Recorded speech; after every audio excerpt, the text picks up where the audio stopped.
Takut lawan King Indo, Timnas China naturalisasi ex pemain MU. Sal Transfermarkt umumkan Rizky Ridho pemain termahal. Jose Mourinho serang balik omongan Pep Guardiola. Mbappe terancam dicoret Ancelotti. De Bruyne ke Inter Miami, Osimhen ke Juve.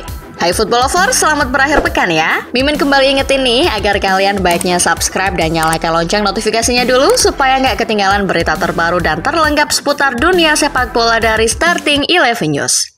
Kaos spesial dari Starting 11, merchandise edisi Timnas Day. Klik link di deskripsi untuk pre-order ya.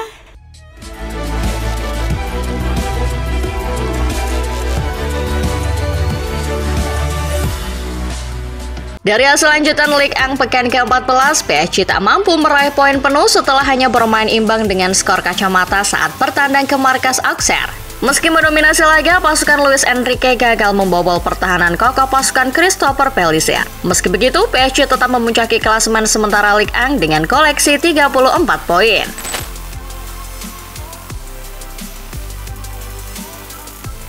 Dari Ligue 1 terbang ke Liga Arab Saudi, klub Benzema Al Ittihad berhasil menumbangkan tamunya yakni klub CR7 Al Nassr dengan skor 2-1. Gol dari CR7 di menit 57 mampu dibalas oleh gol dari Benzema dan Steven Bergwijn. Kemenangan ini membuat pasukan Laurent Blanc sementara berada di puncak klasemen dengan 36 poin. Sedangkan Al Nassr harus puas berada di peringkat 4 dengan 25 poin. Sementara itu dari Eredivisie, PSV makin kokoh di puncak klasemen dengan 42 poin setelah membantai klubnya Maashilkers FC Twente 6-1. Masing-masing gol PSV dicetak oleh Noah Lang, Mal Tillman, Richard Ledesma, Ricardo Pepi, serta brace dari Ismail Saibari. Kekalahan telak ini membuat FC Twente sementara berada di peringkat 5 dengan 28 poin.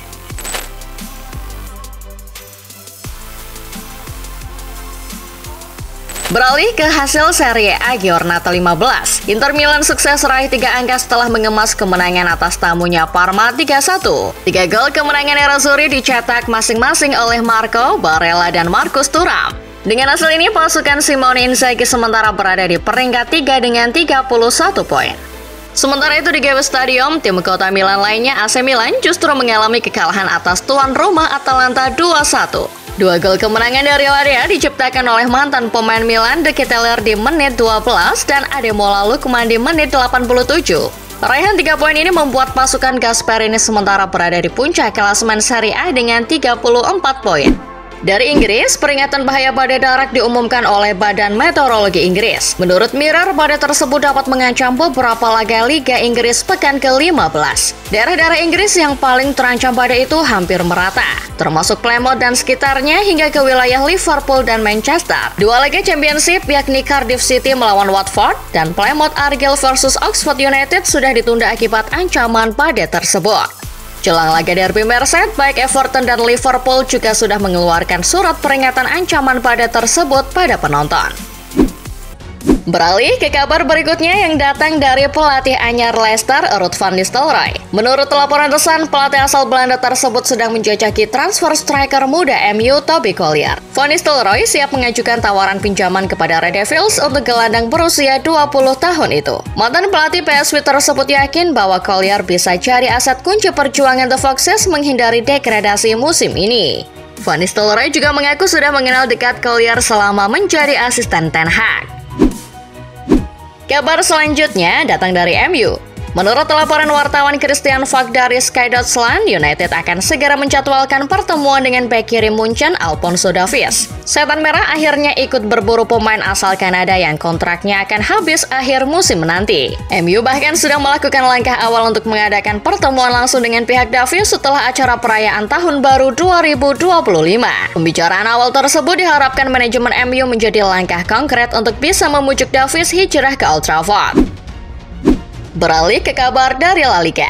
Dilansir El Equipe, 2 pemain Real Madrid yang dibekap cedera yakni Vinicius dan Alaba dilaporkan telah sembuh dan kembali berlatih pada hari Jumat 6 Desember di Valdebebas. Meski sudah berlatih ringan, masih terlalu dini untuk mengetahui apakah kedua pemain tersebut akan langsung dimainkan oleh Ancelotti di laga hari Sabtu melawan Girona. Menurut laporan, Vinicius kemungkinan baru akan diturunkan saat melawan Atalanta di UCL. Sementara Alaba kemungkinan baru merumput di awal tahun 2025. Masih kabar soal Real Madrid. Dilansir dari Gol, Carlo Ancelotti telah mengisyaratkan bahwa Kylian Mbappe kemungkinan akan dicoret dari skuad inti El Real jika performa mengecewakannya masih saja berlanjut. Dalam konferensi persnya jelang laga melawan Girona di La Liga, Ancelotti memperingatkan Mbappe dengan mengatakan, "Kami harus mengevaluasi semuanya. Mbappe juga tidak berarti harus bermain di setiap pertandingan. Terkadang ia dapat memperoleh manfaat dari istirahat."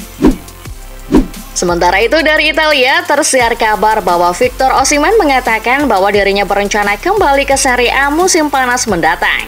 Osimhen ingin sekali bereuni dengan mantan direktur olahraga Napoli, Cristiano Giontoli, yang kini bekerja di Juventus. Osimhen terbuka untuk bergabung dengan Nyonya Tua pada musim panas nanti setelah akhir masa pinjamannya di Galatasaray. Menurut surat kabar El Mattino, Bianconeri akan berusaha mengaktifkan klausul 75 juta euro untuk mengontrak pemain asal Nigeria tersebut pada akhir musim. Lanjut ke kabar selanjutnya yang datang dari Sporting CP. Menurut laporan Ojogo, fans Sporting makin muak dengan pelatih pengganti Amorim, Joao Pereira, yang di 3 laga terakhir tak bisa meraih kemenangan, termasuk melawan tim sekelas Santa Clara maupun Moreirense di Liga Portugal. Tanpa Amorim membuat performa Sporting makin kehilangan arah. Di laga terakhir melawan Moreirense, fans yang jengkel dengan performa Sporting itu sampai bersiul mengejek timnya sendiri dan menunjukkan syal atau sapu tangan putih, tanda kemuakan mereka terhadap Joao Pereira. Dari kabar lainnya, Jose Mourinho dilaporkan telah membalas omongan Pep Guardiola yang menyinggung dirinya. Dilansir The Guardian, The Special One akhirnya memberikan tanggapan pedas kepada Pep Guardiola setelah pelatih Manchester City itu menyatakan bahwa ia telah memenangkan gelar Liga Inggris 3 kali lebih banyak dibandingkan Mourinho. Mourinho lalu membalas perkataan pelatih botak itu dengan mengatakan bahwa ia telah mengamankan 3 gelarnya bersama Chelsea dengan bersih dan adil. "Jika saya kalah, saya ingin memberi selamat kepada lawan saya karena lebih baik dari saya. Namun saya tidak ingin menang dengan menangani 150 kasus," sindir Mourinho. Sementara itu, dari Amerika Serikat, Inter Miami akan melakukan langkah pembicaraan untuk memboyong Kevin De Bruyne dari Etihad. Menurut laporan Mirror, pemilik Inter Miami David Beckham mengatakan bahwa gelandang asal Belgia tersebut sebagai target utama transfer timnya di musim panas. Beckham semakin yakin mengamankan tanda tangan De Bruyne karena sang pemain bersiap menjadi agen bebas di akhir musim. Beckham ingin segera membentuk trio De Bruyne, Messi, dan Suarez di klubnya demi berbicara banyak di ajang Piala Dunia antar klub tahun depan.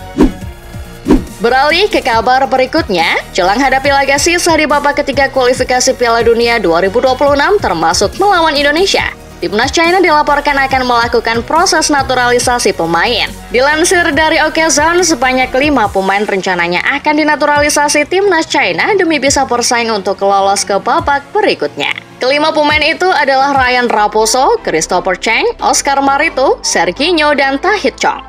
Nama Tahith Chong pun jadi sorotan besar. Pasalnya, Tahith Chong diketahui pernah bergabung dengan MU. Chong sendiri mempunyai darah Tiongkok dari garis keturunan sang ibu. Pindah ke kabar dari Timnas Malaysia.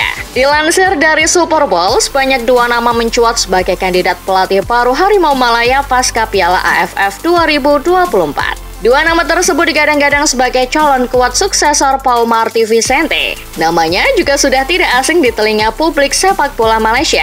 Pasalnya, mereka adalah 2 mantan pelatih Johor Darul Takzim, yakni Benyamin Mora dan Esteban Solari. Menurut Asosiasi Sepak Bola Malaysia atau FAM, pelatih baru dan struktur baru kepengurusan Timnas Malaysia akan diumumkan dalam waktu dekat.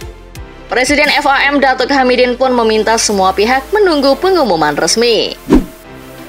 Sementara itu, jelang Piala AFF 2024, Timnas Myanmar yang akan menjamu Indonesia di Yangon makin percaya diri. Dilansir dari CNN Indonesia, kepercayaan diri tim berjuluk ASEAN Lions tersebut karena pelatih mereka, Myo Lang Win, membawa serta 8 pemain abroad yang akan jadi andalan. Ke-8 pemain tersebut adalah Mong Mong Lin, Lampun Warriors, Lin Mo Ang, Rayong FC, Aung Kang Man, Kelantan, Tihazau, Naga World, Somo Kiau, TV Army, Winang Tun Chiang Rai United, Tan Paing Kanchanaburi Power, dan Heng Tet Aung Negeri 9 FC. Lanjut ke kabar berikutnya yang datang dari bek andalan Timnas Indonesia Rizky Ridho. Menurut laporan dari Suara, bek Persija yang baru bertunangan ini tercatat oleh media Transfermarkt sebagai pemain termahal di Liga 1 saat ini. Ridho kini memiliki nilai pasar 500.000 euro atau sekitar 8,3 miliar rupiah. Nilai pasar Liga 1 Indonesia baru saja diperbarui.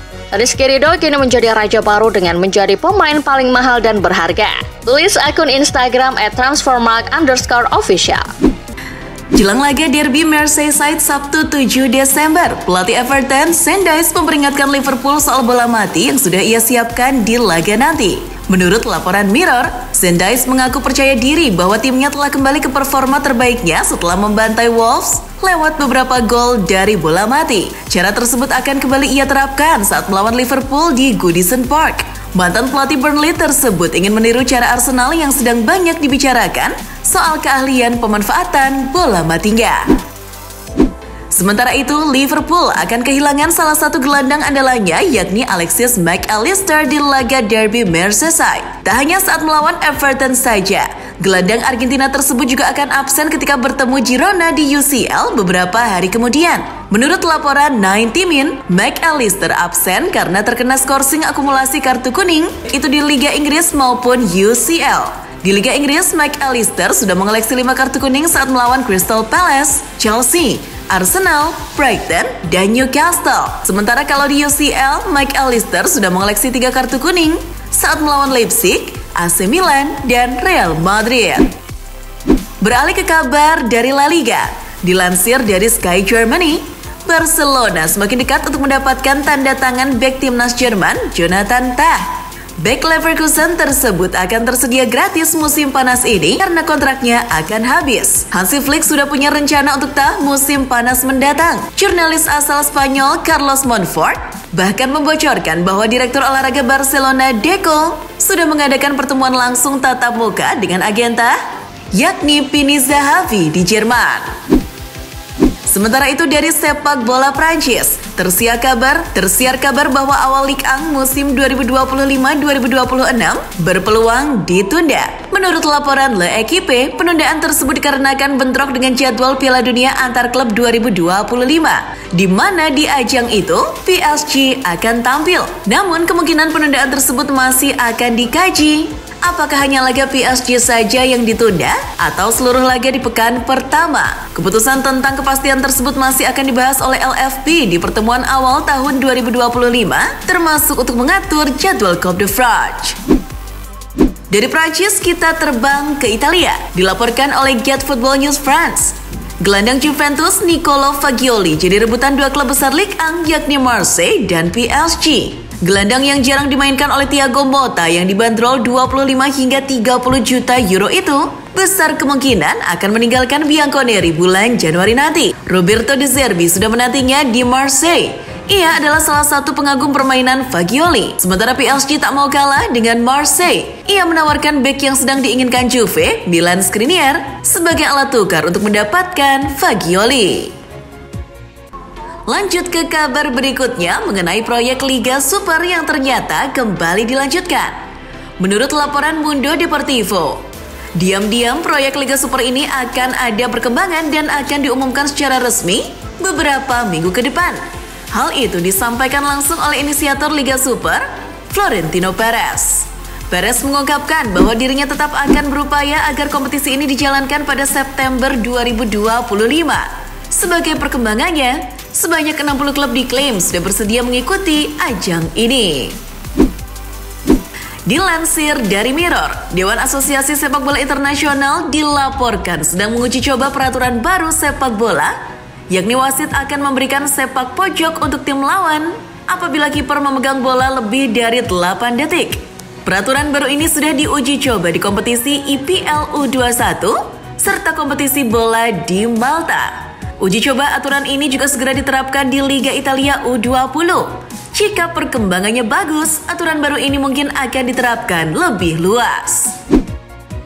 Lanjut ke kabar jelang Piala AFF 2024. Dilansir dari Super Bowl, Timnas Vietnam besutan Kim Sang-sik resmi mencoret 7 pemain andalan yang sering dipakai Park Hang-seo. Ketujuh pemain andalan Park Hang-seo yang dicoret diantaranya kiper Dang Van Lam, Pan Van Duk, Nguyen Van Truong, Tran Botton, Nguyen Tyson, Nguyen Din Bak, dan Nguyen Quoc Viet.